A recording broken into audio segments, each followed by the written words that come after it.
I want to get to the comments made today by the former Vice President Mike Pence.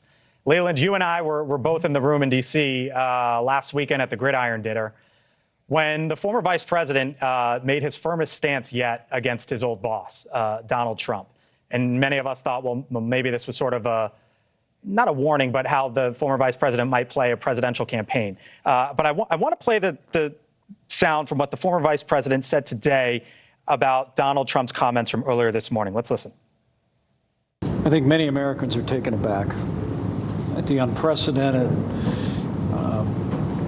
indictment of a former president, but also the fact that the Manhattan DA, in the midst of a crime wave in New York City, says that indicting the former president is his highest priority. One of the things I found interesting today, Leland, you saw Republican after Republican after Republican come to the defense of Donald Trump today. What'd you make of that? With the exception, I think, of Ron DeSantis. He was silent. The former Florida governor was silent, which is interesting too. Yeah, I think what you're seeing, though, is what we have been talking about all along, is there's a difference between supporting Donald Trump and being angry at this complete perversion of American jurisprudence. Any fair-minded legal scholar, Alan Dershowitz, who is by no means a fan of Donald Trump, had said, I hope to vote against him for a third time, laid out perfectly the case of how this is different. When, look, Letitia James, the New York Attorney General, ran on a platform of getting Donald Trump.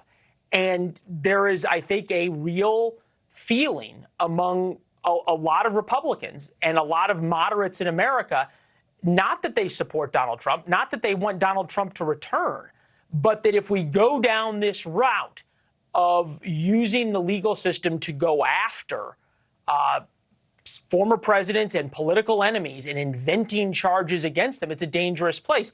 And you go back to, there's a lot of history of not doing that in America. You go back to Gerald Ford pardoning Richard Nixon over Watergate, saying we don't need this in America. America must heal. You think about the decisions that were made surrounding Bill Clinton, which by all accounts seems as though there would probably have been more there to go after Bill Clinton than there is right now to go after Donald Trump on the Stormy Daniels payments, if they happen. And at the same time, those indictments never came because of this need to make sure no one is above the law, but no one is below the law.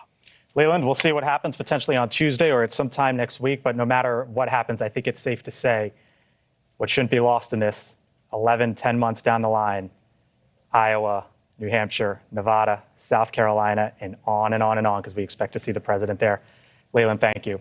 Thank you for watching. Go to newsnationnow.com to find News Nation on your television provider. And don't forget to click the red subscribe button below to get more of News Nation's fact-driven, unbiased coverage.